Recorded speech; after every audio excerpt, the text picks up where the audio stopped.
In this unit, we're going to talk about communication. When we talk about communication, we talk about the communication of a device like our microcontroller with things like sensors or displays or output or other computers over wireless or wired connections.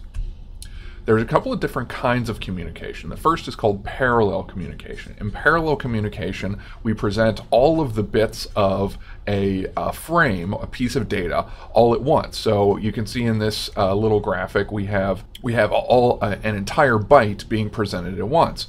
Parallel communication often requires way more wires because we have to have a single wire for every bit that's presented as part of an entire byte. Whereas serial communication, bits are presented one at a time in time. So we line them up and communicate them one at a time over just a couple of one or two wires rather than many wires.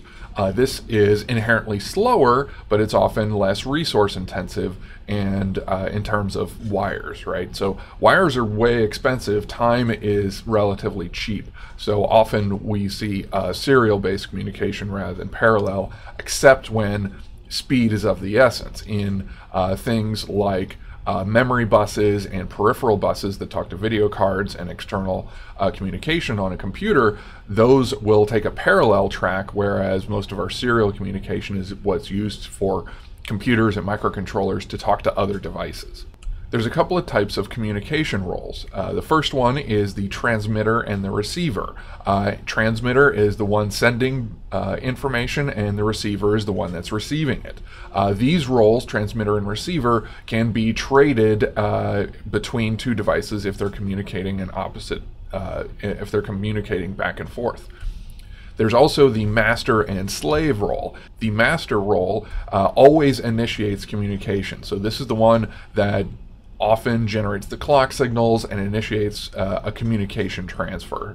And the slave is the one that waits for a communication to occur, and it responds to communication requests. The roles of transmitter and receiver are not necessarily the same as master and slave. We can have a master transmitter, or we can be a master receiver. The master is expecting the slave to send the data to it, and the slave would be the transmitter in that case. So these roles can be mixed and matched depending on the protocol or operation that needs to be performed.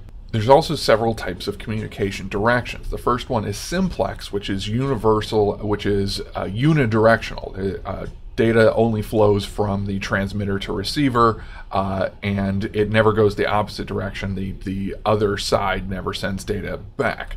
We can also have half duplex, where a communication channel can be bidirectional, both sending and receiving on the same channel, but it's split in time. So we can't send and receive simultaneously. We have to wait until a send is completed before we can do a receive, or vice versa.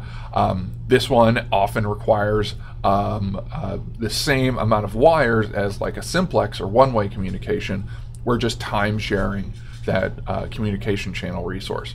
Half duplex or full duplex is bidirectional simultaneous communication, so we can send and receive at the same time, and this often requires much more bandwidth, such as more wires. You have to send a wire, connect a wire one for sending, one for receiving, so it's really two simplex channels bound together. Communication timing comes down to two different types. There's synchronous, where we have a clock. The data is aligned with a clock, and in this case we have an example where on the rising edge of the clock, that's when the data gets latched in. So we can see this one is a 1 because it's high when the clock is rising, and this one over here is a 0 because the data line is low when the clock is rising, right? So that's a synchronous communication because the information is aligned with a separate clock signal, and that separate clock signal is transmitted as part of the medium that goes with it. It might mean another wire or some kind of carrier signal if it's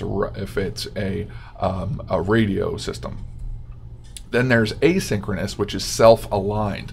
And the way that this one works is there's often some kind of message about the start of a frame, and that's the measuring point, that's the agreed upon starting point for timing that the two endpoints have to agree on. And in this case, both of them have to agree how long to wait before they before they sample the next bit. And here we've got an example where there's a start of frame, and both of the endpoints, the transmitter and the receiver, have agreed that after so much time, the next bit that is sent is going to be a certain pulse time at a certain location in time, and the clock in this case is sort of implied. So they agree on timings ahead of time for both ends, and they just basically wait until it's time to receive the next bit. If the signal is low at that time, then it's a 0, and if the signal is high at that time, then it's a 1. Because there's no explicit clock signal, this is considered asynchronous.